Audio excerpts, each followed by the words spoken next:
Saudara, polisi mengungkap hasil pemeriksaan detektor kebohongan atau lie detector menunjukkan Bribka Riki Rizal memberi keterangan secara jujur. Sebelumnya polisi memeriksa Putri Chandrawati dan 3 ajudan Ferdy Sambo yang menjadi tersangka pembunuhan berencana Brigadir Yosua, yakni Kuatmaruf, Riki Rizal, dan Eliezer. Hasil sementara penyidik mendapatkan hasil jika keterangan ketiganya jujur.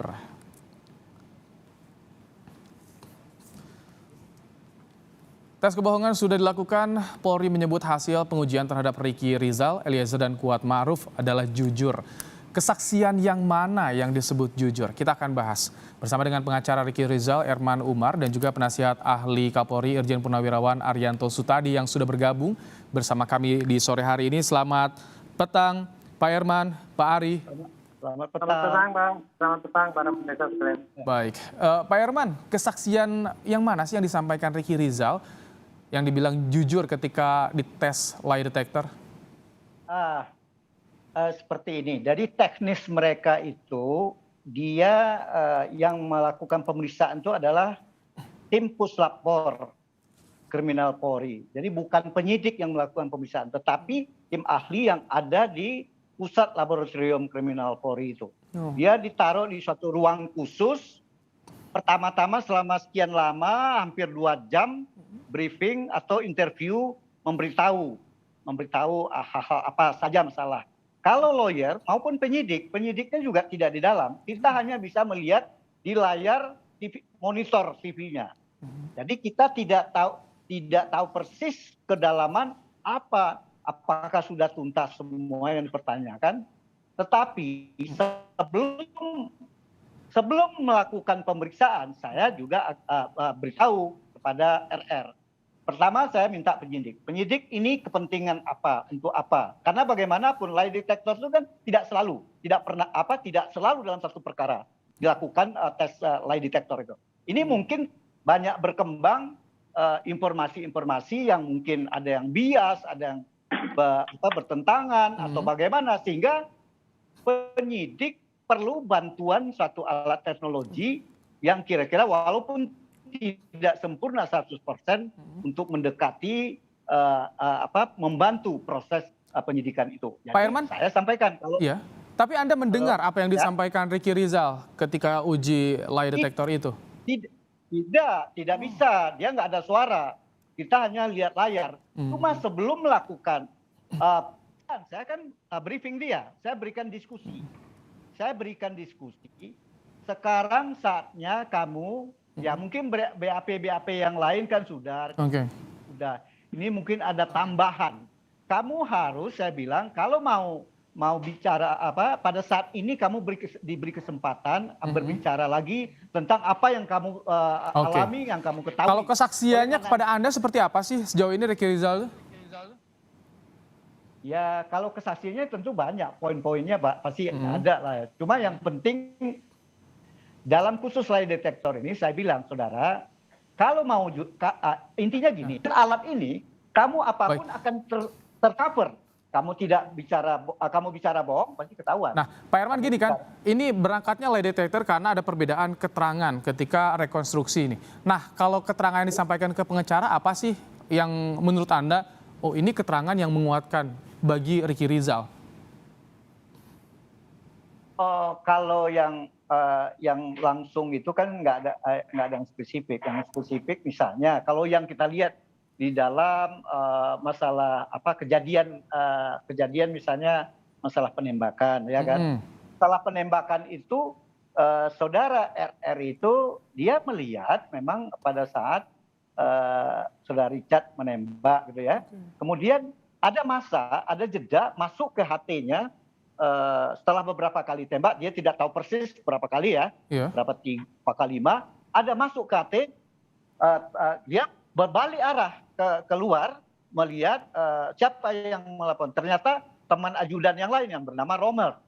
Kemudian ternyata Romernya nggak muncul mukanya, mungkin masih agak di tikungan di tembok. Akhirnya dia balik lagi. Dia balik memang di samping dapur itu ada lemari es yang tinggi gitu. Sehingga pada saat dia berbalik, yang dia lihat si RR sudah selesai, Richard sudah selesai. Tetapi dia juga melihat Pak Sambo melakukan tembak-tembak dinding gitu. Oh. Nah, itu yang Kalau kejadian sebelum itu disampaikan ke pengacara soal yang ramai adanya dugaan pelecehan seksual, seperti itu? jadi gini, kan saya tanya, saudara pernah tanggal berapa ke Magelang? Mereka bilang tanggal 5, tetapi ada peristiwa tanggal 7, dia pergi mengantar, disuruh oleh ibu mengantar kebutuhan anak-anaknya Pak Sambo yang sekolah di Magelang, Taruna Nusantara. Kebetulan anak-anaknya juga minta kebutuhan-kebutuhannya. Pertama dia pergi dengan Kuat Ma'ruf. Yang kedua, setelah peralatan yang dikirim, kemudian ternyata setelah mau balik ke rumah, tahu-tahu anaknya pesan lagi, ada yang kurang. Ada yang kurang misalnya, ada yang dibeli lagi lah gitu. Akhirnya Richard merasa, oh jangan Kuat aja dong, saya juga mau pergi bang, dan mau ikut, jadi gantian. Pergilah si RR dengan si Richard. Pada saat sampai di sana, RR menemui pamong yang mengurus kepentingan sekolah anaknya Pak Sambo. Pada saat mereka mengurus-ngurus itu, berdering telepon dari Ibu PC, Bu Sambo kepada Richard, meminta supaya kembali balik ke rumah. Itu yang di Magelangnya itu ya, Pak Herman ya? Ya, di Magelang. Baik, sebelum lebih jauh, baik izin sebelum lebih jauh, saya ingin beri kesempatan juga ya ke Pak Arianto ya, Pak Herman tahan dulu ya. Oke. Kita pisah-pisah.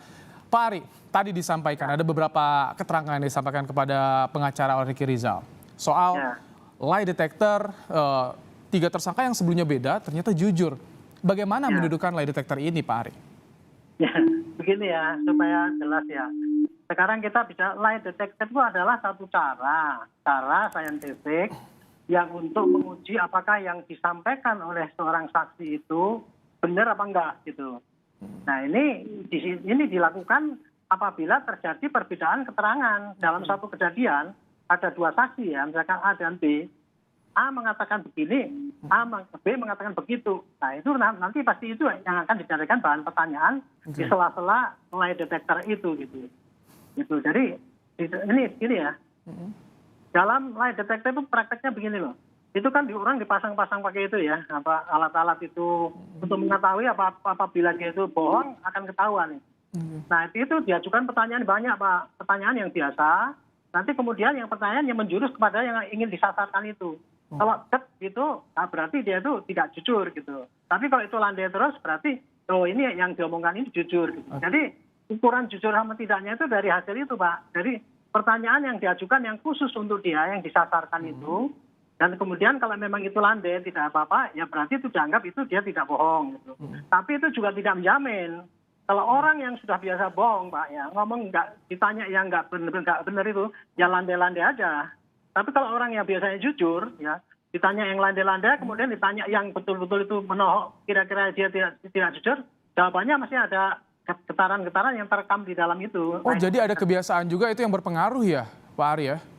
Iya. Jadi lie detector itu hanya efektif apabila orang yang itu memang betul-betul orang memang tidak biasa bohong. Gitu. Kalau orang yang biasa bohong nggak kodal bahasa Jawanya itu alat itu gitu. Itu kira-kira begitu Pak gambarnya mengenai lie detector. Jadi tidak menjamin jujur tes ini atau bagaimana Pak Ari? Iya, jadi tidak menjamin bahwa itu pasti jujur gitu. Karena kalau orangnya itu biasanya bohong, ditanya dengan itu yang bolak-balik itu ya tetap ya landai aja nggak kelihatan bahwa itu bohong atau enggak gitu. Intinya dia bohong atau mengatakan yang lain pada saat ditanya itu. Jadi bukan berarti dia jujur apa enggak gitu ya. Dia apa yang ditanyakan itu berbohong atau tidak itu. Belum tentu jujur. Di tes kemarin kejujuran bertiga, Richard Eliezer, Ricky Rizal dan juga Kuat Ma'ruf. Pak Herman, di momen yang mana ketika mereka ini bertemu, seperti apa keterangannya ketiga tersangka ini bertemu Pak Herman di Magelang? Yang di Magelang itu kan seperti yang terberhenti tadi kan dipanggil ibu si Richard. Dia kan satu mobil dengan si RR yang bawa mobil kan. Baliklah mereka ke rumah Magelang. Pada saat rumah Magelang kok sampai dibawa di rumah nggak ada yang di rumah biasanya ada Suci, ada Ibu, ada Kuat, gitu kan. Nggak ada orang, gitu. Begitu juga tidak lihat si Joshua almarhum. Langsung mereka naik ke tangga atas. Di tangga atas dia melihat Suci nangis. Iya. Kemudian? Pak Herman?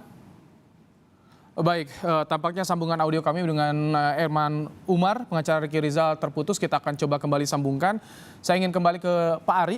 Pak Ari, kalau misalkan lie detector ini tidak bisa memastikan mereka jujur, apa instrumen selanjutnya untuk bisa menguatkan keterangan mereka, Pak Ari?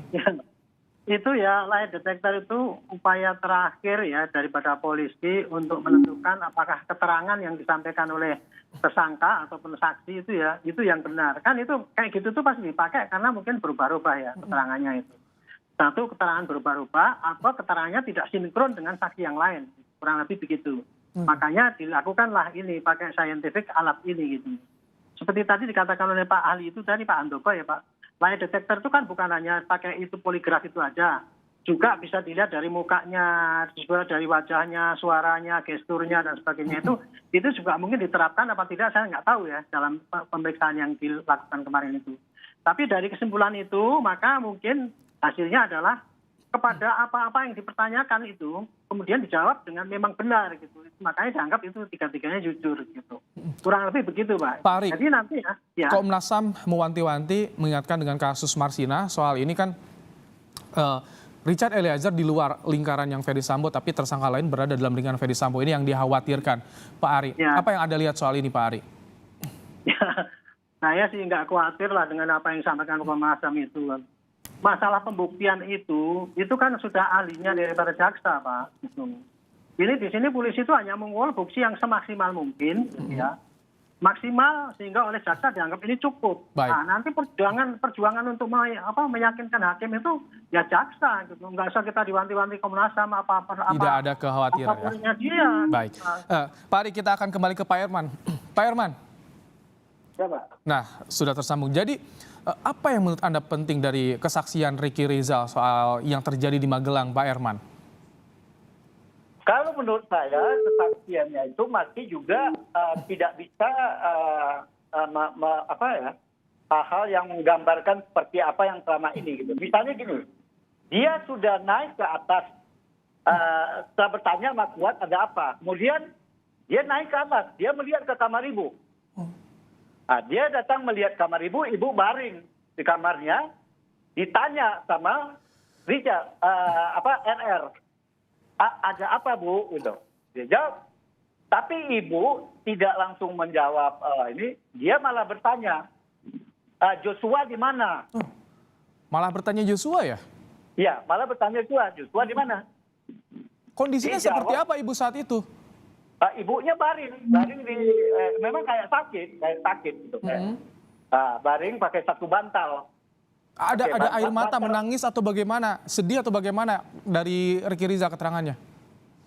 Iya, karena dia cuma melongok di itu, jadi nggak tahu persis ya. Tapi yang jelas kan ya pasti terbawa dari omongan Susi, nangis gitu kan. Tentunya pada saat itu Jano tidak pasti ada perasaan ada apa kejadian. Tapi di dalam dan si RR tidak juga bertanya lagi. Karena diminta ibu Joshua-nya di mana. Baik. Tapi tahu soal dugaan pelecehan seksual ini, Ricky Rizal? Tunggu dulu, Pak. Baik, silakan Pak Herman. Jadi akhirnya dia turun ke bawah lagi, tahu-tahu Joshua mau masuk lagi, mau ke kamar ibu, mau dihalangin oleh Pak Kuat. Itu dilihat oleh RR. Iya. Jadi dihalangin. Jadi Pak ini siapa Kuat mau halangin itu karena ya nggak tahu penafsiran dari Kuat kenapa dia halangin si Anukat karena dia udah bertengkar. Mungkin dia merasa ada pertengkaran antara Kuat dengan si Joshua, sehingga RR menjaga gitu kan. Ya udah akhirnya si Kuat Joshua mengalah turun. Kemudian nggak berapa lama karena tadi kan ibu bilang mana Joshua? Nah, kan berarti RR berinisiatif. Memanggillah Joshua ini lagi. Kamu tadi ditanyain Ibu. Oke. Kamu sempat bertanya si yang pertama ke Kuat tadi ya. Kuat, Pak, kenapa kok Joshua? Kenapa Bapak kok tegang sama kayak gimana, kayak tegang gitu kan? Jawab, itu tadi. Karena Joshua naik ke tangga kayak kemudian lari. Akhirnya saya bingung gitu ya. Yang kedua, pas ketemu Joshua, dia tanya ke Joshua, ada apa? Ada apa dengan Pak Kuat? Iya Bang. Agak kayak marah juga. Saya nggak ngerti tuh. Kenapa tuh Pak Kuat marah? Om Kuat marah-marah sama saya. Ya udah disabarin lah gitu. Karena kamu kan dipanggil Ibu tuh. Ya udah naik mereka ke atas. Joshua masuk duduk di bawah. Ibu masih baring setengah kepala pakai bantal gitu. Iya. Tapi nggak berbaring. RR ikut ke dalam? Tidak ikut. Dia cuma nunggu di pintu tapi agak jarak sehingga dia tidak mendengar pembicaraan. Namun demikian pada saat turun Joshua, dia ikutin Joshua. Dia khawatir jangan terjadi pertengkaran lagi antara karena sebelumnya udah saling. Dia ikutin, dia antar sampai ke bawah. Baik. Joshua sampai ditanya juga. RR bertanya ke Joshua, ada apa? Ada apa lagi kan? Kalau tadi masalah juga, ini gimana? Ada apa lagi gitu? Tapi Joshua beda. Kalau yang pertama tadi kan dia kayak marah ke Kuat. Nggak ngerti itu. Om Kuat kok marah-marah sama saya. Yang kedua bagaimana? Yang kedua jawabannya, udah Bang, nggak apa-apa Bang, nggak apa-apa. Jadi melunak. Tidak ada kesan untuk marah gitu. Baik, kami sudah mendapatkan beberapa keterangan yang Anda sampaikan dari Ricky Rizal soal peristiwa yang terjadi di Magelang. Tentu kita akan tunggu bagaimana ke depan. Oke, mungkin sedikit lagi. Iya, silakan. Jadi saya tanya, selama kalian di sana, ada nggak sesuatu hal yang janggal? Pak Herman, karena durasi kita terbatas, jadi tidak tahu ya soal dugaan pelecehan seksual Ricky Rizal ya, singkat saja. Ya, tidak tahu. Baik, tidak tahu. Saya ke Pak Ari. Pak Ari, lie detector sudah dilaksanakan, apa yang harus dilakukan untuk buktikan keterangan, untuk kuatkan keterangan para tersangka ini? Singkat saja Pak Ari. Ya, saya kira keterangan terakhir itu yang disimpulkan oleh penyidik itu yang dipakai dimasukkan dalam berkasnya. Dengan tidak mengurangi bahwa di pertanyaan pertama dia jawabnya begini, di jawabnya kedua begini. Supaya nanti jaksa menilai apakah ini cukup apa tidak. Itu aja kewajiban penyidik. Mengirim ke sana. Baik, kita tunggu nanti bagaimana jalannya pemberkasan karena saat lagi akan pemberkasan kepada kejaksaan. Terima kasih Irjen Purnawiran Antio Sutadi, penasihat ahli Kapolri, dan juga Herman Umar, pengacara Ricky Rizal telah bergabung bersama kami dalam program Kompas Petang. Sehat selalu Bapak-bapak.